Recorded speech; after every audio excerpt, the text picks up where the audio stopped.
Hare Krishna, Guruve Gaura Chandra Radhikaya Tadale. I turn the fan off. Krishnaya Krishna Bhaktaya Tadabhaktaya Namo Namaha. Shri Krishna Chaitanya Prabhu Nityananda Shri Advaita Gadadha Shivasati Gaura Bhakta Vrinda. Hare Krishna Krishna Krishna Hare Hare, Hare Ramo Ramo Ramo Hare Hare. So first of all, I offer pranams to our Gurudev, Om Vishnupad Tridanti Swami, Sri Srimad Bhaktivedanta Narayan Goswami Maharaj, our Rupanuga Guru Varga, all devotees, Dandavat pranams. Okay, so, actually I thought we were beginning in half an hour more, but I didn't realize it was now. So, we've come to Nepal to renew our visa, and today we thought it was Ekadasi, so we fasted. But we found out actually in Nepal, Ekadasi is tomorrow, so tomorrow we'll fast again. So we'll just speak a little bit about this Mahadwadasi. So 4 times a year, even though the day of Ekadasi comes, we do not fast on the Ekadasi Tithi, we fast on the next day. So 4 times a year that happens, and it's called Mahadwadasi. So even though it's Ekadasi on these 4 times a year, it's the day of Ekadasi, but we do not fast, we fast on the next day. That's because we follow the lunar calendar. So if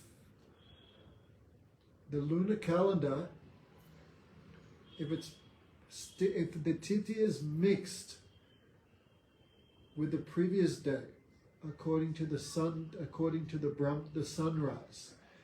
So by the time the sun rises, an hour and a half after sunrise, the tithi is still, the moon is still present in the 10th tithi. No? Then that day is considered mixed or impure.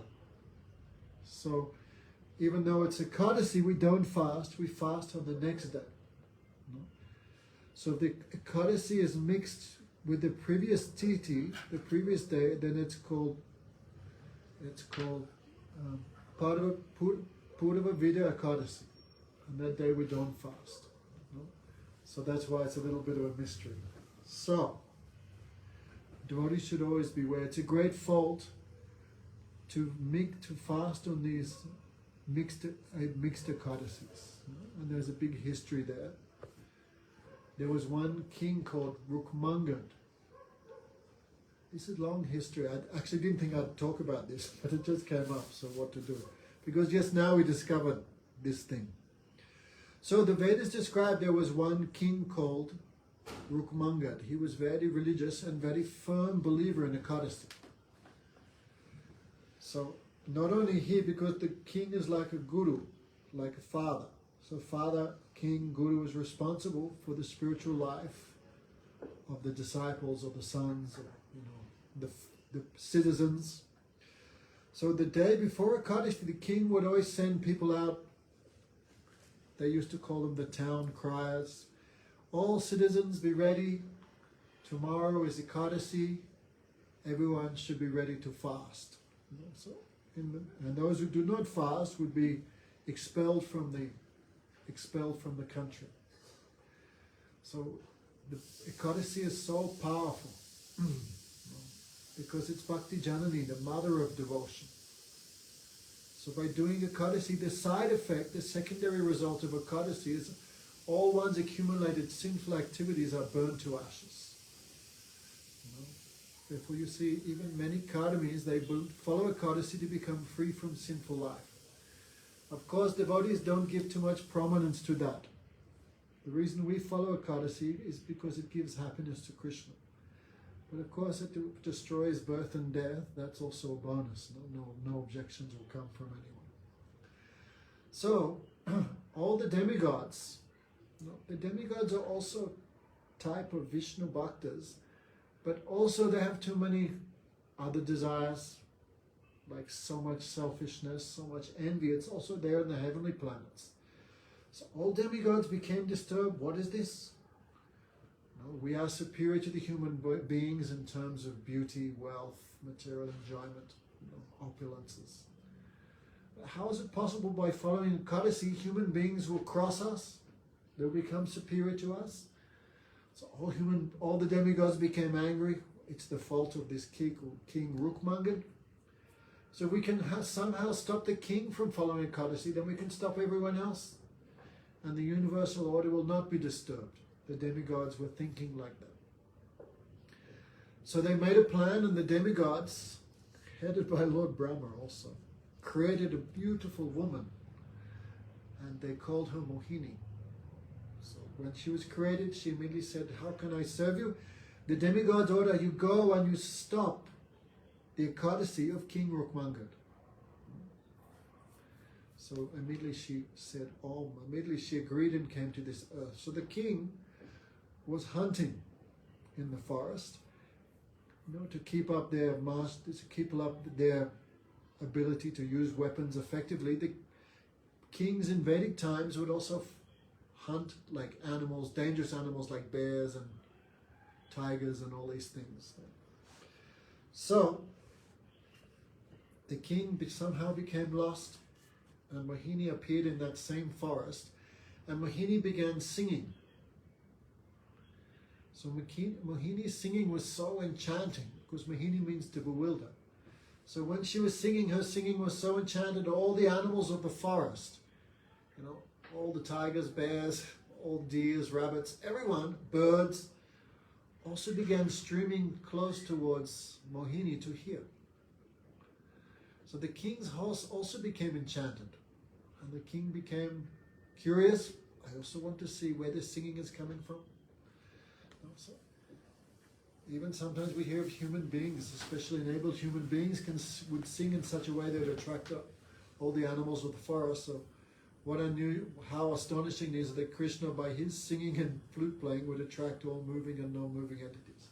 Even something of this power we also see in this story. So the king's horse was attracted, also began going. Then King Rukmangad saw this enchantingly, the beautiful woman. Then he became enamored. "Oh, Devi, please, I want to marry you. I cannot live without you." So Mohini was very happy the king came in her grip. And she said, "I agree on one condition. Whatever I ask for, you have to fulfill my desire." Then king, without thinking, "I do. I agree." The king gave his words. So he took the hand of Mohini, that means I accepted her as a wife, and took her towards his palace. So Mohini had a plan how to cause dissension in the family. That's the first way of undermining something. So when the news came, King Rukmangad is returned from the forest, and he has some beautiful woman on the back of his horse. It means a new wife. Then normally, if someone's wife sees husband coming with a second wife, imagine how angry they'll feel, how envious. But the Rukmangad's wife was not like that. She became very happy. My husband is finding happiness in a new wife. How can I welcome her? Because she's coming from the forest. So immediately, all her best saris, her best jewelry, to welcome her, this queen came down with all these new presentations as a gift. And imagine Mohini, she saw this. What is this? What type of family I have? This is Vaishnava family. What type of family I've come to? A woman is behaving in such a way. And also the son. How to welcome, because the second wife, the stepmother, is also considered one of the 7 Vedic mothers. Like the wife of the king, the other wives of the husband, the nurse, the cow, the mother earth, the wife of the Brahmana. These are 7 mothers in the Vedas. So how to welcome this mother, how to bring her down from the horse. It would not be appropriate if I caught the hand of this lady, because that is my mother. So he bent down on all fours and became like a stepladder so that the queen, this new Mohini, could easily get off the back of the horse. Then Mohini was looking at the behavior of the wife and the son of King Rukmangad. She became astonished. How would it be possible for me to cause dissension in such a family? So anyway, this was going on, and the marriage was all performed, all the citizens were there. Then the day before Ekadasi, as normal, the soldiers, the followers, the minister of King Rukmangad would go out. Everyone get ready for Ekadasi. Everyone prepare for fasting. No grains, no beans. No, but everyone be ready for fasting on the day of Haribas. Haribas is a Bengali term. It means the day where Krishna sits. Haribas. Madhav Titi, the day of Madhav. Bhakti Janani, many names she has, Ekadasi. So Mohini immediately become, what is this? Ekadasi? What is this? That everyone should fast on the day of Ekadasi? So she collected many brahmanas, and by giving them substantial bribes, she said, change the mind of the king. The king should give up this following of Ekadasi. Because if the king stops following Ekadasi, everyone else will stop following, because the king is like the guru.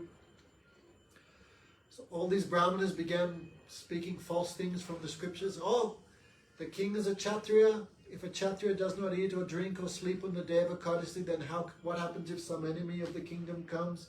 He cannot fight, he cannot protect the citizens. In this way they gave many, improper arguments against Ekadasi. These days you hear these things always. Bhagavan created everything, he also created grains and beans. Mahaprasad is always pure on the day of Ekadasi. We can take grains and beans if it's offered to Vishnu.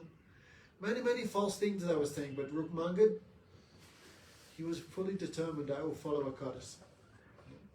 So, then Mohini brought out her trump card. Remember, king, at the time of accepting me in marriage, you promised, whatever I want, you will do that. So I want that you give up Ekadasi. That is my instruction, my desire. Then King Rukmangad came in question. No, I did give my word. What can I do? So he asked, Mohini, there must be some way I can satisfy you and also follow Ekadasi. She said, there is only one thing you can give me in exchange. You cut off your son's head, and your wife should present that head to me on a silver platter. That's the only thing I will take in exchange for allowing you to follow Ekadasi. So then, of course, King Rukmangad was put in a terrible position. So he asked his mother, he's asked his wife, this is the situation. Then wife was also a great devotee of Vishnu. So of course with devotion come all the qualities, all the 26 saintly qualities of a Vaishnava. I think last class we discussed the main quality of someone which makes someone a Vaishnava is the quality being Krishna Ekasaranam, being fully surrendered to Krishna. And the other 25 Tatastha Lakshana, secondary symptoms, they may or may not be present in someone. But we cannot judge their Vaishnavata, their quality of being a Vaishnava, by the absence or so-called presence of these 25 secondary qualities. Means we judge someone on one quality, they're being surrendered to Krishna. So the wife of Rukmangad said, well, the perfection of motherhood is to give birth to a Vaishnava son. Tulsidas said, a pig also has many children, but there are no glories to the pig. So a woman, if she can give birth to a Vaishnava child, daughter or son, then that woman's motherhood has become fully successful. So if I can offer my son for the service of Bhagavan, that is my perfection. So she agreed, but of course the main person who would give permission would be the son who will have his head cut off. His name was Dharmangad. So Dharmangad was very happy because he said this body is temporary. Right? How long this body will last? Today, tomorrow, 5 years, 10 years, 50 years or 100 years, but one thing is fully guaranteed. One day we have to give up this temporary body. So we can give up this temporary body to attain some eternal benefit. Who is that fool who will not give up this body? No, so he immediately agreed, yes, I agree to have my head chopped off. So Mohini was watching all this. So the wife of King Rukmangad and the mother of Dhanamangad, she was holding a silver platter, a silver plate beneath, and the son was leaning forward to have his head cut off. Of course, we wouldn't tell this story to new people who just come for the first time, but anyway, these histories are there in the Vedic. Extreme examples. Why? Because only a high-class type of person can pass this type of examination. Therefore, it seems a little bit extreme, but Krishna will not test us like that. Prabhupada said, Krishna will never give us an examination we cannot pass. So try to see it in that way. So the mother was holding the platter. The son was leaning forward to have his head cut off. Then Dhanamangad, to satisfy the glories, to maintain the glories of Kadasi, he took out his sword and was about to cut off the head of his own son. That time Vishnu himself appeared and caught the hand of the Rukmanga. No, I am fully satisfied. All the demigods also appeared at that time. No? And it's described, those three, the father, son, and mother, immediately assumed four-hand forms and went to the spiritual world. Then question comes, what happens to Mohini? Everyone began hating Mohini. Because of her, this terrible situation arose. This woman obviously like some type of demon. Why is she so much opposed to the service of Vishnu like this? So everyone began hating Mohini. Everyone neglected her. No one would look at her. No one would talk about her. In a good way, of course. In this way, she found herself rejected by the whole kingdom. So she became very sad. And she approached Lord Brahma, because Brahma created her.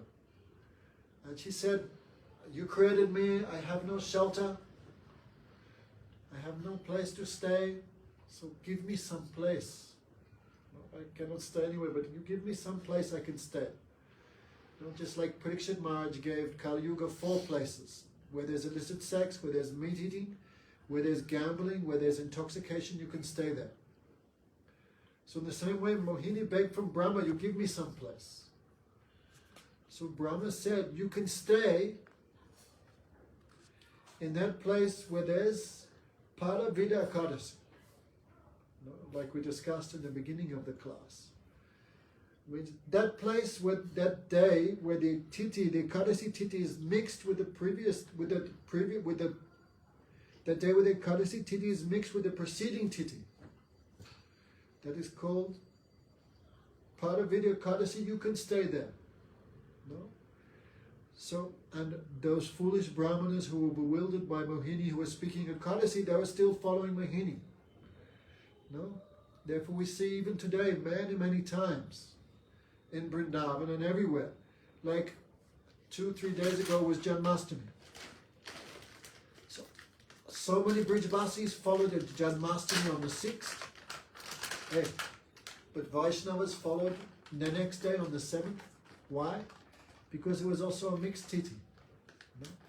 Many times in Vrindavan we see Brijavasis doing a Kadasi, not just Brijavasis, but Smartas, Brahmanas, all these people who don't know the glories of Ekadasi. They follow Ekadasi on the mixed Ekadasi.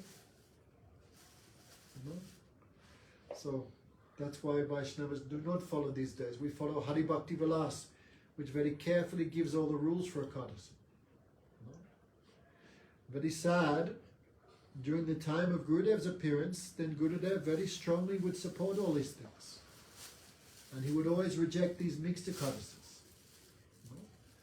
But very sad now, after the disappearance of Gurudev, some people who think they know more of Gurudev, they're not following the rules for the following of Ekadasi.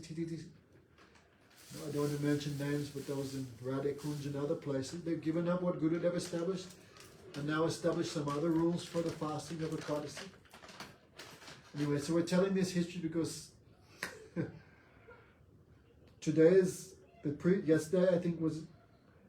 yesterday was like in Nepal where we are now. Today is Ekadasi, but we do not fast on Ekadasi. We fast on the next day because of this Purvavida Ekadasi. So that's some history we should a little bit know. In case someone tries to argue, today's Ekadasi, why not fasting? So all these histories we should have some idea. Okay, so little bit we can discuss also the glories of Ekadasi. This gives us so much enthusiasm for following.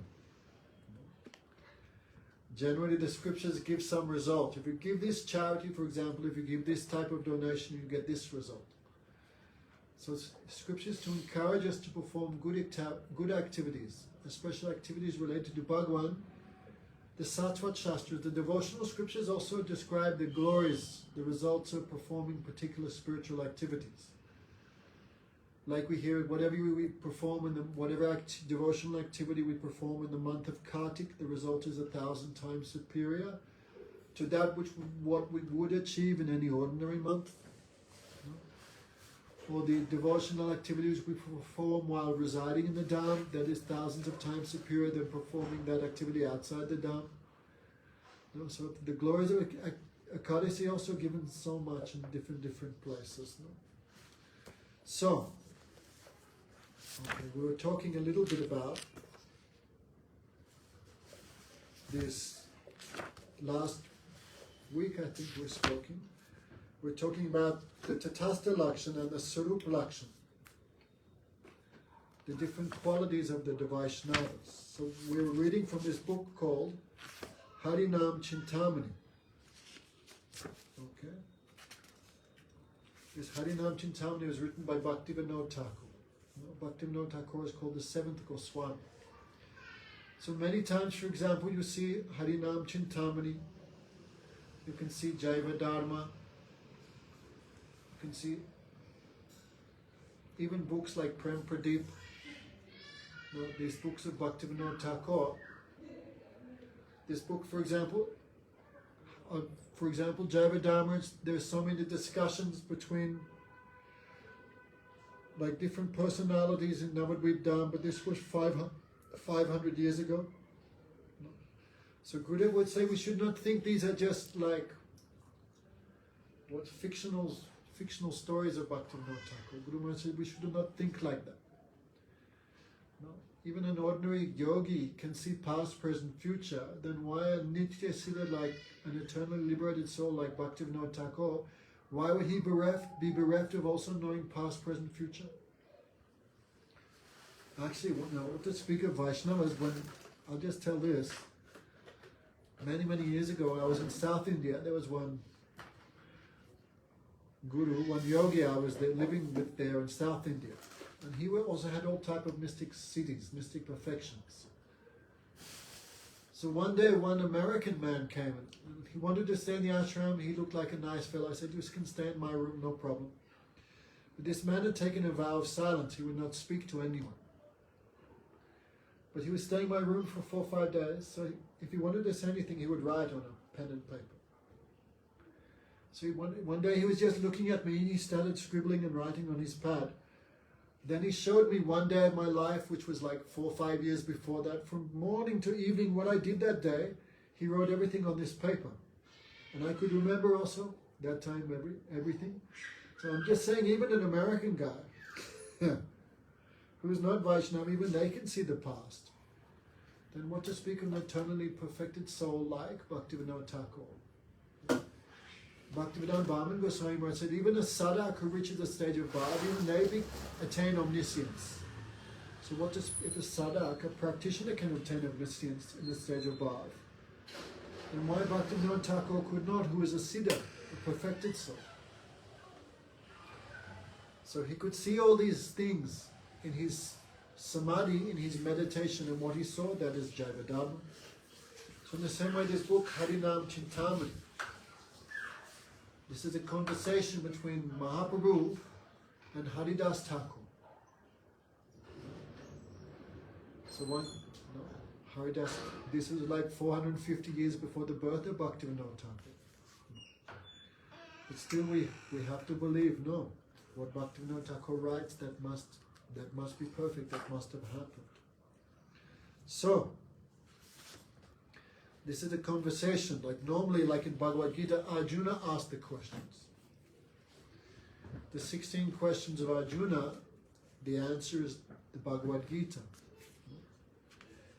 But when devotee is very high class, then even Bhagavan, to show the glories of that devotee, then Bhagavan himself asks the questions. Normally disciple asks questions to the Guru. That is quality of disciple. Tadvidi pratipatina pariprasnana sevya upatityansiteti jnananas tatvadashana. Krishna says, O Arjuna, you must approach Gurudev. And 3 qualities must be there in the disciple. The disciple should have the quality of pariprasnana, means some relevant inquiry. Instead, if we come before Gurudev, it's an offense to remain silent. It means you should ask some question. Because we don't hear, if there's no question to the Guru, then the Guru will not speak any Harikatha. So for our purification, we should ask some question and we can get to hear some Tattvasiddhanta, some Bhakti, something about devotion. So disciples should have the quality of always inquiring. No? And what they're hearing, they should perform service to those instructions. No? And finally, what we're hearing should be determined, surrender and follow those instructions. Like even in material life, we want to know where the post office is. First we look around, where's some person that looks like they will know the answer, some local person. If you want to ask a question, you just don't ask any crazy person or any child, or you ask someone who will know the answer. Some responsible looking person. So first there should be faith. Then you ask your question, which way to the post office. And the instructions they tell you should follow, then you can achieve the goal. So the disciples should also have these 3 qualities. Faith, they should be faithful, they should be inquisitive, and they should be service to those instructions. What we hear, we should follow. But to show the glories of the devotees, sometimes Bhagavan, he asks questions to his own devotee. This is the glories of the Vaishnavas. Like when Mahaprabhu went to South India, then instead of Ramananda Roy asking him many, many questions, because Ramananda Roy was such an exalted devotee, Chaitanya Mahaprabhu was posing as the questioner. Because some, especially Ramananda Roy, Mahaprabhu gave different responsibilities to his devotees. Like to Sanatana Goswami, he gave him the responsibility of establishing Sambandha Gyan, the science of relationship with Krishna. How everyone and everything is related to Krishna, that is all described by the writings of Sanatana Goswami. To Rupa Goswami, Chaitanya Mahaprabhu gave him the responsibility of Abhideya, or the practices of sadhana bhakti. No. To Raghunath Goswami, he gave the responsibility of Prayojan Tattva, or Prema Bhakti. No. So Ramananda Roy was given in charge of the Rasa Siddhanta section. No. So Chaitanya Mahaprabhu asked him these questions. What is the Swarup of Krishna? What is the Swarup of Radhika? What is the Swarup of Prema? All these things, all these questions Mahaprabhu asked to Ramananda Roy, because that was his department, that was his speciality. So Haridas Thakur, he was given the glories of the responsibility of preaching the glories of the name of Krishna. Of course, everyone, all Vaishnavas preach the glories of the names of Krishna, but especially Haridas Thakur, because he was called Namacharya. Okay, Namacharya. Namacharya means the guru of the holy name of Krishna. Why? Mahaprabhu gave his special position. Apana acharya kore na kore achar, apana prachar kore na kore achar, achar prachar nam dui kaja, tumi jagat guru, tumi jagatera aja. Mahaprabhu said to Haridas Thakur, some people practice but don't preach. No, which is good. No. But some people preach and don't practice, which is useless. So better to practice and not preach than to preach and not practice. But Mahaprabhu said, oh Haridas, you are perfect. Why? You practice and you preach. The actually real preaching comes by perfect conduct. So in Sanskrit, achar means conduct and prachar means to preach. So where there's perfect conduct, perfect achar, then there will be perfect prachar. So Mahaprabhu said to Haridas, you are both. You practice perfectly and also therefore you can preach perfectly. Therefore you are Jagat Guru. No? You are the Guru of everyone, and you are Jagatera Arjun. You are the best amongst the Aryans. Even though Haridas Thakur was born in a Muslim family, Chaitanya Mahaprabhu gave him these upadhis, these designations, these titles. Therefore Haridas Thakur would chant 23 hours a day, 23 and a half hours a day. He would chant 3 lakh of Harinam, 64 rounds in his mind, 64 rounds he would softly do japa, and 64 rounds he would chant loudly, Hare Krishna, Krishna Krishna, Hare Hare, Hare Ram, Ram Ram, Hare Hare. So, and the red 15 minutes, the balance of his day, 15 minutes he would spend in sleeping, collecting foodstuffs, washing his cloth, things like that. So, okay. So Chaitanya Mahaprabhu inquired from him many siddhantas, many things. And the answer that is in this book, Harinam Cintamani. So, we will hear now the qualities of a Vaishnava. So, ek naam yar muk Vaishnava se hai, targihe yatna kori moni be nishchay. There are 3 levels of devotees. And this is also discussed by Rupa Goswami in his book Upadeshamrita. Actually, devotees may care to know, Bhaktivinoda Thakur, we are so much indebted to him, not just for what he wrote, but also for what was there, which he manifested. For example, there's another book written by the devotee of Lord Chaitanya. His name was Jagadananda Pandit. And he wrote a book called Prema Vivata. So actually, Bhaktivinoda Thakur found that book and printed it. And the Babajis, they said, no, this book must have been written by Bhaktivinoda Thakur, because the philosophy given in Prema Vivata is fully matching with the Gaudiya Siddhanta of Bhaktivinoda Thakur and Bhaktisiddhanta Saraswati Thakur, especially regarding Nam Tattva and many other things. So the Babajis not accepted that book. They say, that book must have been written by Bhaktivinoda Thakur, because it so much follows his Siddhanta. But actually a more proper way would say Bhaktivinoda Thakur is the perfect follower of devotees like Jagadananda Pandit. Therefore his writings perfectly match the Siddhanta of all the Gaudiya Acharyas. No? So, this book also. No? So there in Bhaktivinoda Thakur, that's right. So Bhaktivinoda Thakur manifested this book, Prem Vivata, which was practically lost. Also,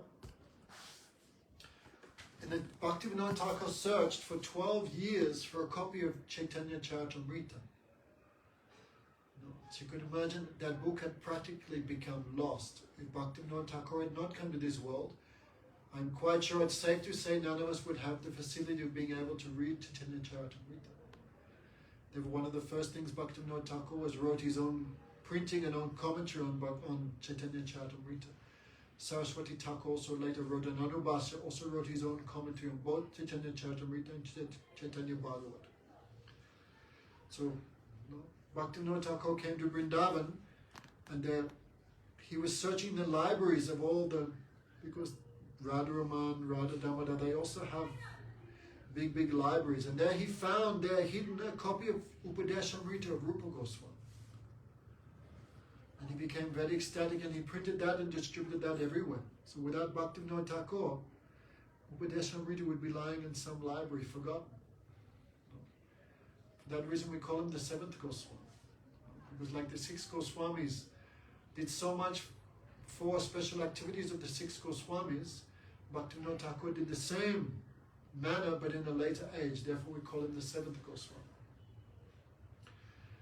So in Upadeshamrita we also find discussion with the 3 types of Vaishnavas, according to their nishta, according to their degree and taste in chanting the holy names. Rupa Goswami said, Krishneti yasya giritam manasadriya. Whoever chants Krishna's name once, we respect him in the mind. but they should be free from Mayavad and they should be free from illicit connection with women, then we can respect a devotee in the mind. Then Dikshesti Chet Pratipat Bhajanta Vigyam Rupa Goswami. But a devotee who has taken Diksha in the real sense means they're not just chanting syllables, they're chanting with relationship with Krishna. Hare Krishna, Krishna Krishna, Hare Hare, Hare Ram, Ram Ram, Hare Hare. Not just chanting syllables, they're actually feeling something. I am the servant of Krishna, I am the friend of Krishna, I am the mother and father of Krishna, I am the beloved of Krishna. They're chanting with some relationship. To that Vaishnava we should give pranams. It means we should bow down and offer formal respect. Not just respect in the mind, but also external respect. But the Vaishnava, Bhajanam Vigyam Ananya Anya, that devotee who is fully one-pointed, who is expert in remembering Krishna. This is the Mahabhagavad. It means they have no obstacles in their devotion. They can remember Krishna 24 hours. We have 3 stages of consciousness: waking, deep sleep, and dreaming state. But the Vaishnavas, they are Turiya Avastha. They are beyond these 3.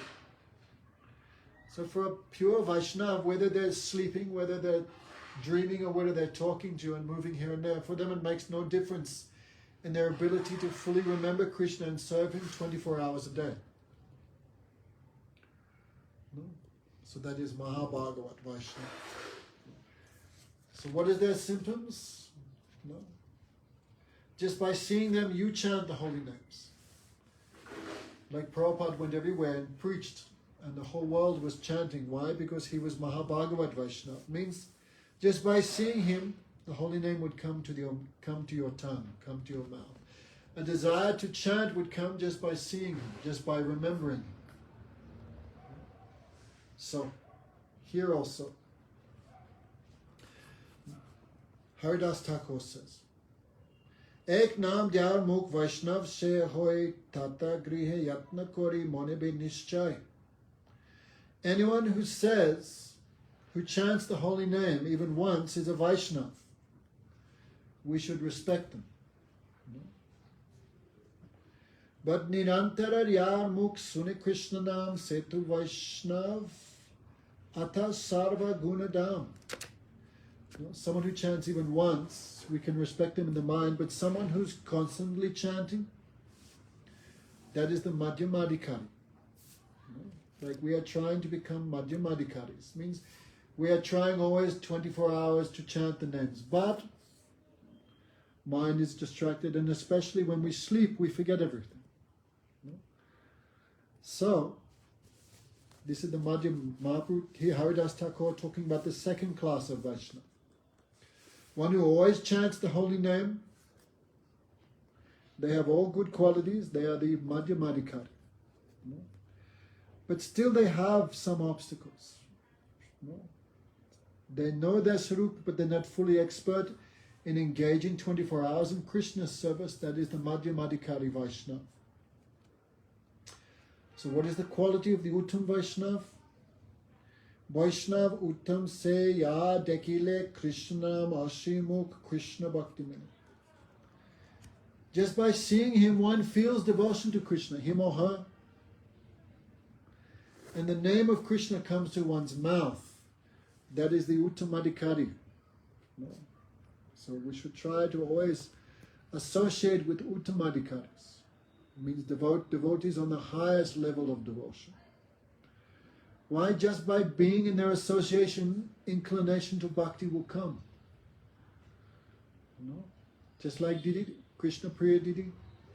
When you're feeling crazy or disappointed or like some, depression or whatever obstacle may be, the material desires, you sit next to her, after 5 minutes, you forget everything. Such is the influence of a Vaishnava. Because our hearts were so much affected by especially Rajagun, Tamagun. But the Vaishnava, their heart is Vishuddha Sattva, pure spiritual existence. And by their glance, by their blessings. From their body, this Vishuddha Sattva emanates. So by being in association, this touches us. Just like when the full moon rises, the lotus opens. So in the same way, in the presence of the Mahabhagavat, then our good qualities also begin to open. So anyway, many things to speak about this. So 3 levels of Vaishnavas. We can understand their level according to their dedication to the holy name. So the highest level of devotee, you see them and you chant Harinama. Hare Krishna, Hare Krishna. Like we hear stories like the great Vaishnava Kinchan Krishnadas Babaji Maharaj. He was godbrother of Prabhupada, and also he was in Sakyaras. Many people say nowadays, unless the Guru is in Madhurya Ras, he cannot be a Rupanuga Vaishnava. But such persons are fully ignorant. Tell me which verse of Upadeshamrita a devotee like a Kinchan Krishnadas Babaji Maharaj is not following. No, you cannot give any example. No, from beginning to last, the instructions, the teachings of Rupa Goswami, a devotee like a Kinchan Krishnadas Babaji Maharaj is fully following. How can you say he is not a Rupanuga? He is fully following the teachings and the Siddhanta of Rupa Goswami. Maybe his personal mood is another thing, but he's following all the precepts, the teachings of Rupa Goswami. So he is definitely Rupanuga. Anyway, one story was there. Kinchan Krishnadas Babaji Maharaj, he had no possessions. No? And he would chant. He had the ability to also chant 24 hours a day. They say no one ever saw him sleep, because all night he would play mridanga and sing and do kirtan. He had that power.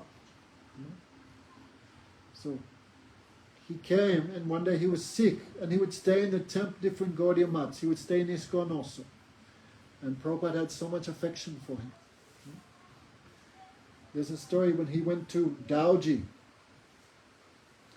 That's the big temple of Balaram in Vrindavan. Then he was chanting there. Then maybe we can say like some external sleep came to him as he was like meditating. Then all of a sudden he shouted, "Take me with you, take me with you." It means he could see Krishna and Balaram going for cow grazing.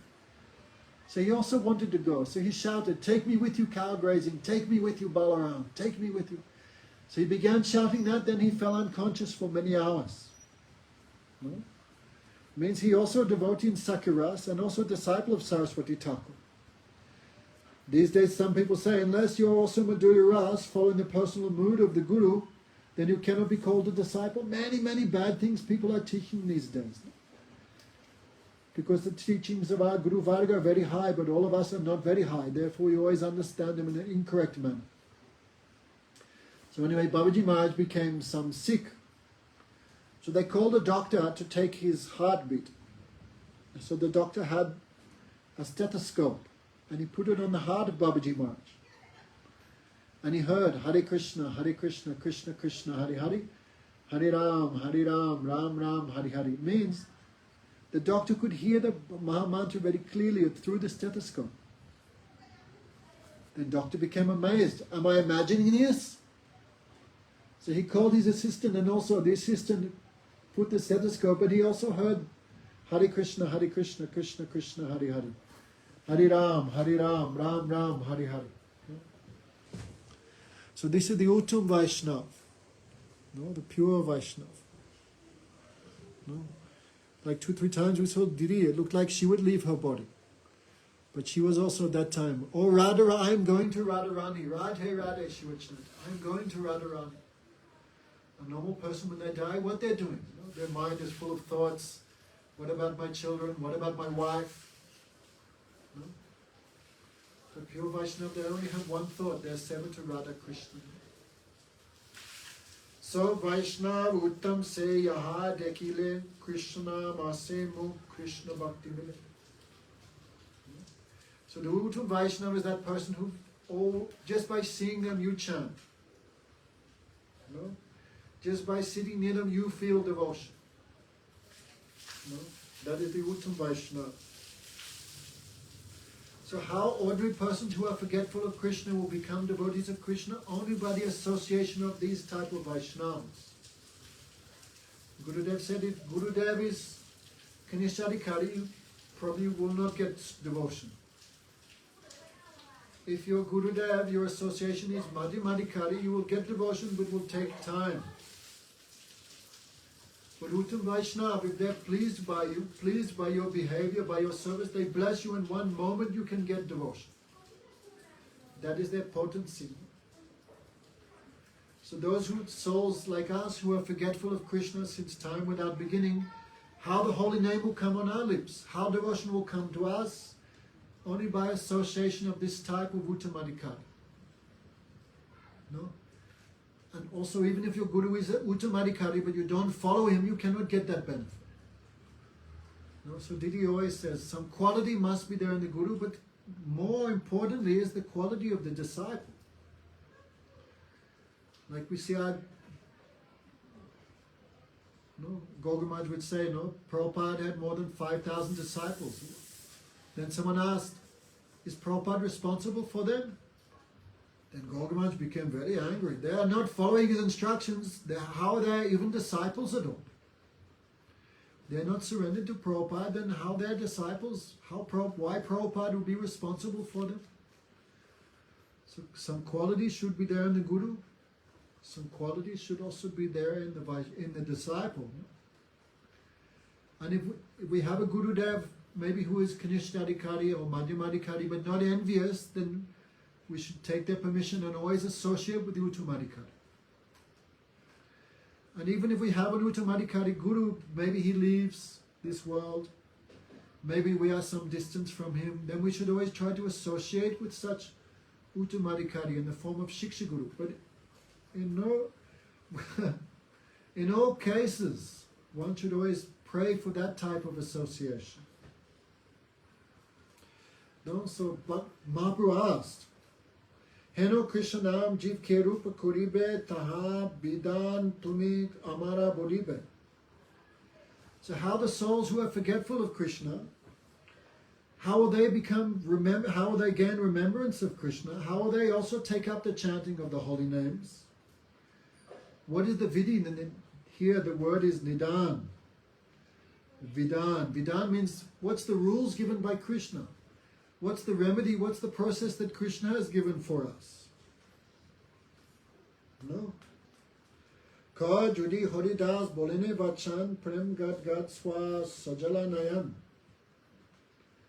So hearing the question of Chaitanya Mahaprabhu, Haridas began to weep with tears flowing from his eyes. He folded his hands and he spoke. The nature of the holy name. Krishna Nam Cintamani Anadi Chinmoy Jai Krishna Say Nam Ek Tattva. Actually, all of us should learn little Bengali, no? This Bengali is very easy. No? Bhaktivinoda Thakur, so Krishnadas Kaviraj Goswami, Jagadananda. They are greatly learned scholars, but they have given very easily.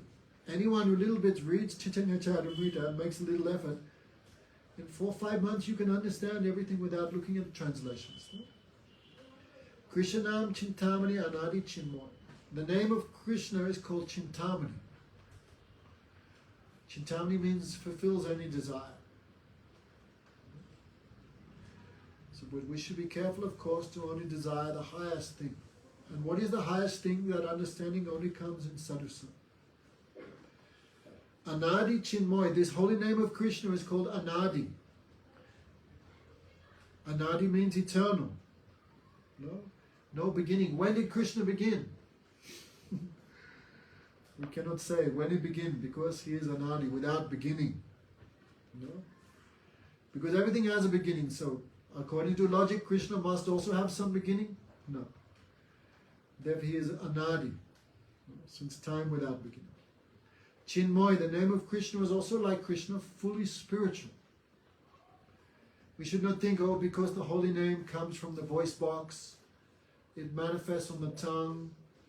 No, it's assisted by the vibration of the lips. These are all material senses. Then the name of Krishna must also be material. No, we should not think like that at all. Number one, by taking Diksha from high-class Vaishnava, this body becomes spiritualized. Right? Diksha kore bhakta kore atma samapan so kore bhakta kore kore Krishna sam. At the time of initiation, when the disciple surrenders to Gurudev, no, the time the Guru makes him the same as him, no, means the same as Krishna. So the time of initiation, this body also becomes spiritualized. We cannot perceive it. That is our fault. Just like iron you put in fire, that iron becomes like fire. But it's not fire. In the same way, by taking Diksha from Vaishnava, if we fully surrender to Gurudev at the time of initiation, this body becomes the same as Krishna's body. Means unless you're the same as Krishna, how can you serve him? You cannot. So Diksha is the process by which this material body becomes spiritualized.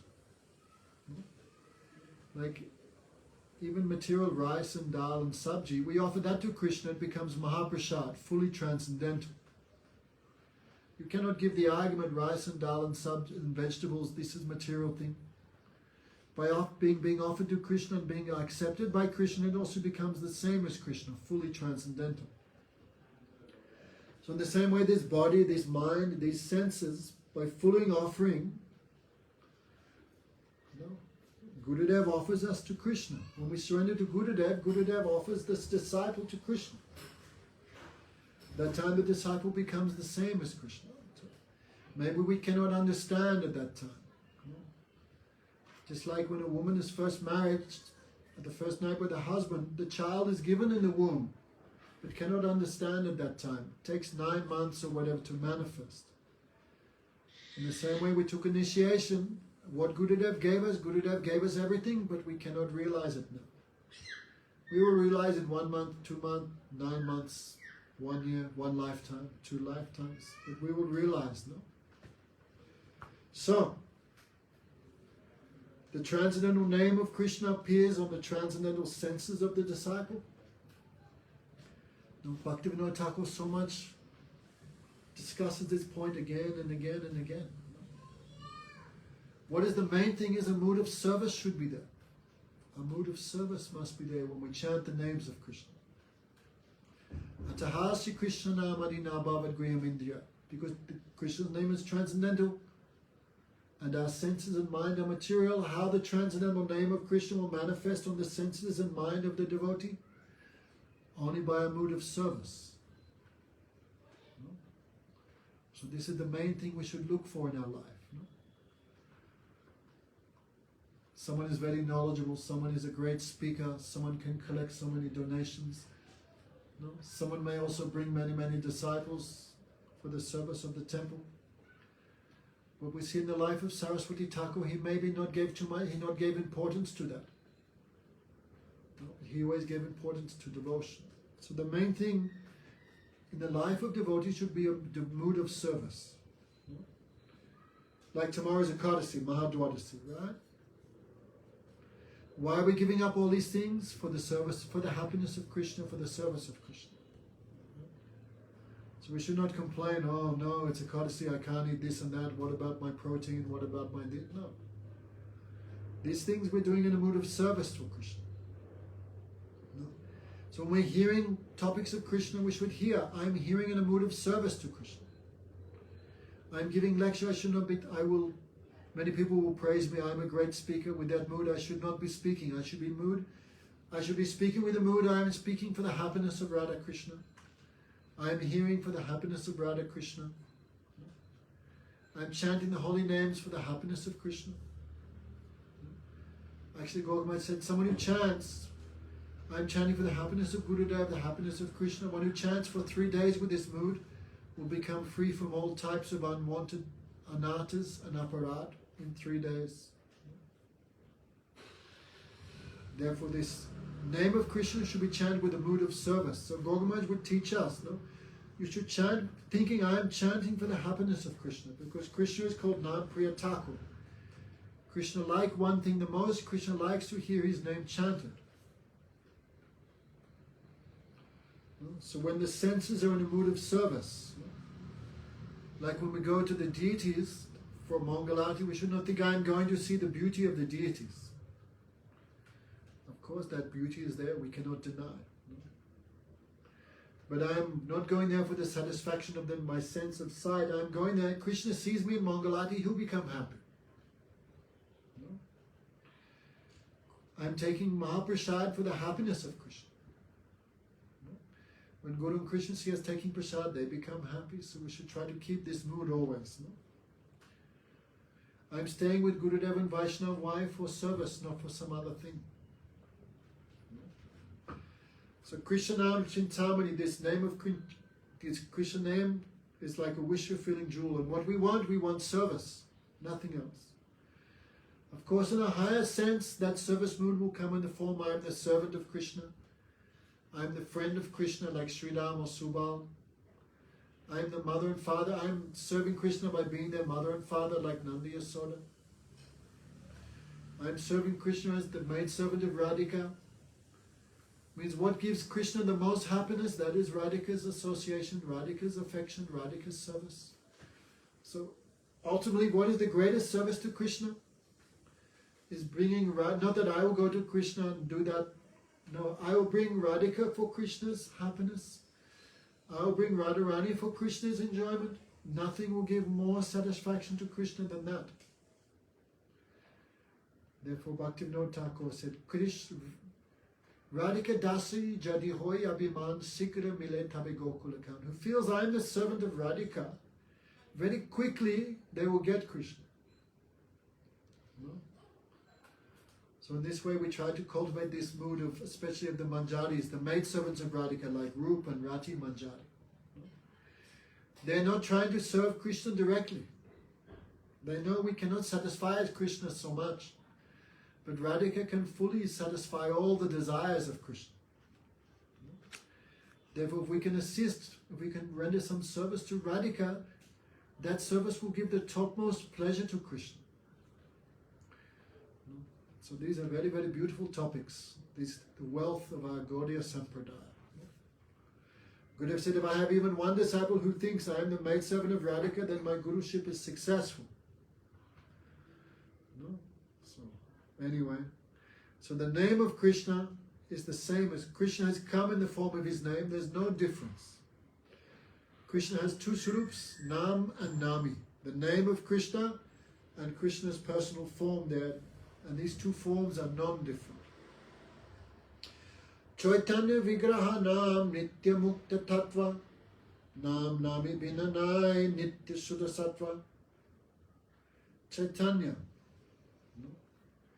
Chaitanya here means full consciousness. Full consciousness of my relationship with Krishna. So that consciousness gives so much taste. That is called Ras. Chaitanya Rasa Vigraha. So the name is not just syllables, it's Krishna himself. Gurudev would give example, imagine a guest came to our house. But we didn't talk to them, we didn't look at them, we didn't offer them a glass of water, we didn't give them some cookies or something.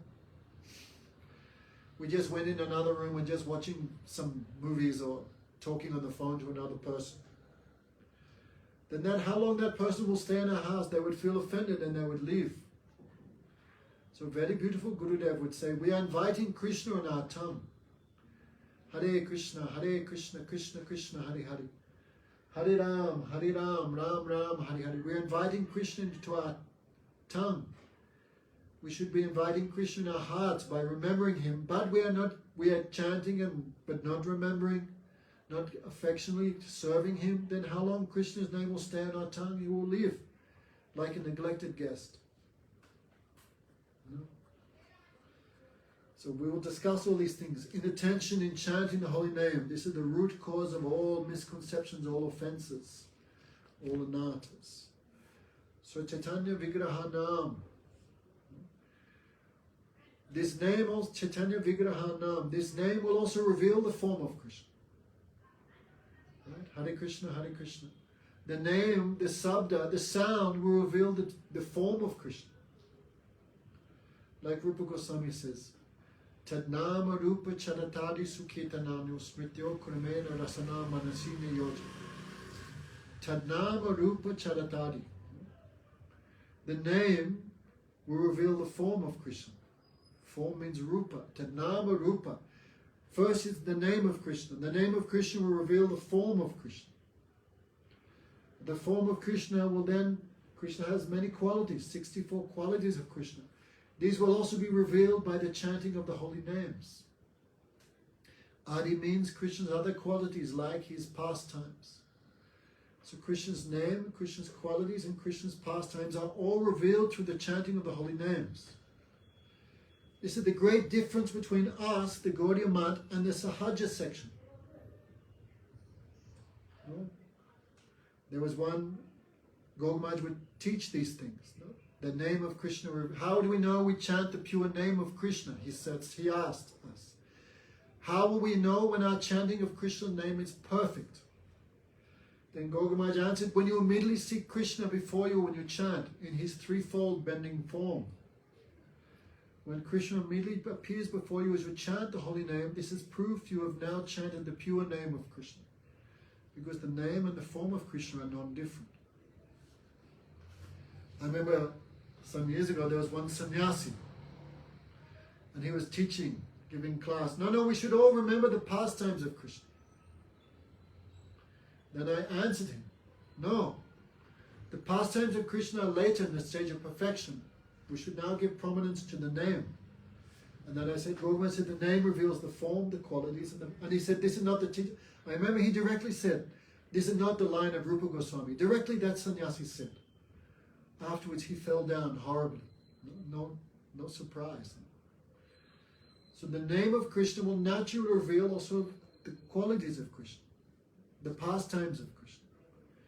To remember the pastimes of Krishna means to remember your service in the pastimes of Krishna. Remembering the pastimes of Krishna is not like watching a football match or a cricket match from the sidelines. We're not interested in that. We want to directly engage in the service of Krishna. So the holy name bestows all these wealth upon us. Krishna's form, also our own spiritual form. Krishna's qualities, also the qualities of our own spiritual form, in terms of what dress I'm wearing, what is my relation with Krishna, what is my eternal age. These 11 qualities of the soul, these also revealed through the name of Krishna. So we should give always prominence. Saraswati Thakur would always give prominence to the chanting of the holy names. And he said, Kirtana Prabhav Smarana Holy. The effect of chanting the holy names will give remembrance of Krishna. Not that I remember Krishna and give up the chanting of the holy names. Rather, the opposite. The chanting of the holy names will bestow upon me remembrance of Krishna. No? So Chaitanya Vigraha Nam Nitya Mukta. The problem is we are not feeling relationship, but still we should endeavor every day in a very positive manner. I should endeavor for fixing my mind when I chant Harinama. No? So Chaitanya Vigraha Nam, in every word, how much tattva is there? Haridas Thakur is speaking. Chaitanya Vigraha Nam Nitya Mukta Tattva. The holy name is fully liberated tattva. No? Just like the sun is always present. Nighttime we cannot see it, that doesn't mean the sun doesn't exist. I'm on, whether you believe in flat earth theory or round earth theory, it's the same. Either there's a flat earth theory, I cannot see the sun because of Mount Meru, or the round earth theory because the sun's on the other side of the planet. It doesn't matter, the tattva is the same. The name of Krishna is always fully transcendental, fully liberated. But I cannot perceive that because I am covered by so many unwanted desires, so many faults. But the name is always liberated. The name is always fully spiritual. The name is always fully eternal. The name is also Chaitanya Ras, full of nectar, full of consciousness. Nam Nami Binyanai Nitya Shuddha Sattva. It is eternal and pure. There is no difference between Krishna and his name. It is Nitya Shuddha Sattva, like Krishna, full spirit, fully spiritual existence.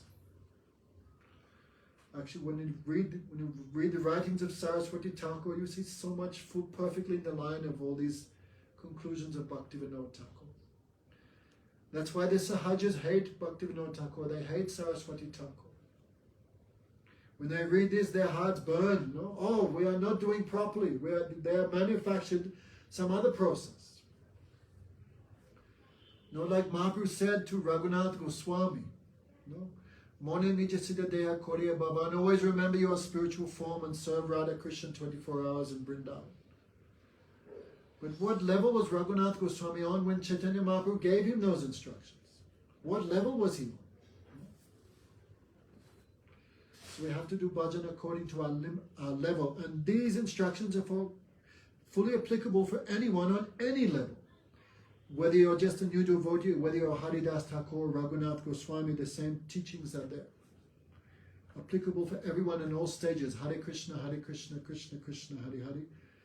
Hare Ram, Ram Ram, Hare Hare. Eja Jagatitar Akshara Akar. Rasrup Rasike Sattva Avatar. But only the Rasiks can taste this. No?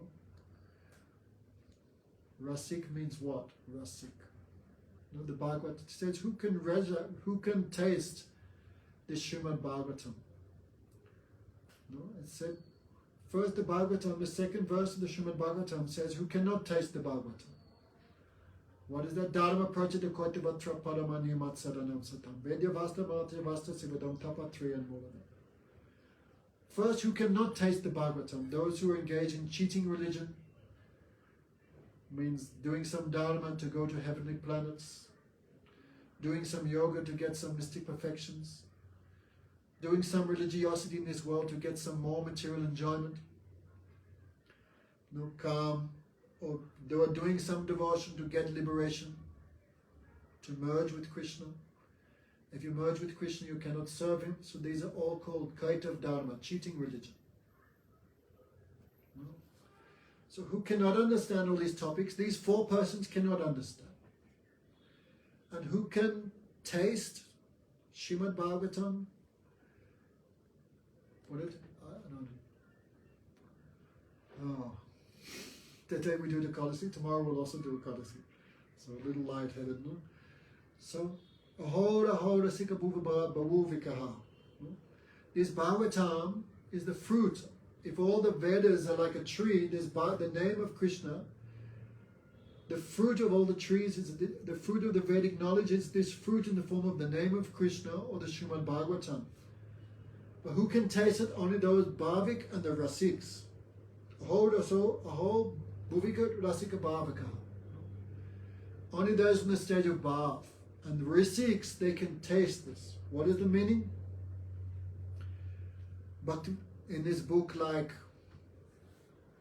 Bhaktivinoda Thakur in his book Bhajan Rahasya, or Vishwanath Chakravarti Thakur in his book Madhurya Kadambini.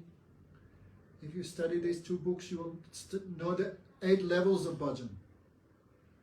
Beginning with Shraddha, Sadhusang, by performing association of devotees with faith, we will develop one determination. I will also serve Krishna by following all the principles of sadhan bhakti. That is called bhajana kriya. By performing devotion in a regulated manner, we will become free from all faults. That is anartana vritti. That much we become fully free from faults, that much we'll attain steadiness in our practice. That is called nishtha. When nishtha, in Guru Maharaj said, even at the stage of nishtha, no taste is there. He's doing devotion by determination. So by performing nishtha in the association of high caste devotees, then will come ruchi, taste. Then will come ashakti, realization of Krishna. Then will come the stage of bhav bhakti. So someone who's in the stage of bhav bhakti, then 9 symptoms will appear in the heart of that sadhak. They can taste something of the Bhagavatam. But even higher than a bhavik devotee is a rasik Vaishnava. And time is not there. But rasika is even higher. Rasika means, if you read Jayavadama, you will understand all these topics. Yes? They're tasting this ras. So So Rasik, a Bhavik devotee is not tasting ras. But a Rasik devotee is tasting ras, therefore they're even in a higher stage. You know? So, Eja Jagate Tar Akshara Akar. Krishna appears in this world to give nectar to the Rasiks, that level of devotees. So Bhaktivinoda Thakur has written, Jivera Kalyana Sadhana Kam Jagati Ashe E Madhujanam. Abadiya Timena Tapana Rupi Jagane Viraja. Beautifully he has written in it. There's one Nam Kirtan. We sing it every morning in our temple at Mangalati. Jivera Kalyana Sadhana Kam. Actually, Krishna's name comes for the pure Rasik Vaishnavas in this world. They can taste. So Jivera Kalyana Sadhana Kam. But for the benefit of the lower sadhaks, the holy name also is working for them like a sadhan. Okay? I can say it again slowly. No? The holy name of Krishna is the sadhya, the goal. And who is tasting in the sadhya? The rasiks. No? But the holy name is also very kind. So Jivera Kalyana Sadhana Kam. It also acting as a form of practice for those who are not rasik. What example can we give in this world? Maybe the cook. The king. Imagine there's a king. Right? But for some reason, maybe it's his child's birthday or something. The king, out of some special affection, he goes in the kitchen and he's making sweet rice, or he's making a preparation. No? The king does not have to work in the kitchen, but out of affection, out of kindness, he's performing that activity. But he's the king. So in the same way, Krishna's name appears for the Rasiks as a sadhya, as the goal. Like even the perfectly liberated souls never give up the name of Krishna. Like Mother Yasoda, Nanda Baba, Subal, Sridham, Radhika herself, Lalita Vishaka, Rup Manjari, all the eternally perfected associates of Krishna, what are they doing? They're constantly taking shelter of the name of Krishna.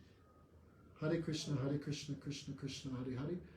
Hare Ram, Ram Ram, Hare Hare. No? But also out of kindness, that same holy name is also available for us, who are in very low stage, to bring us to that high stage. No? Eja Jagate Tar Aksharaka.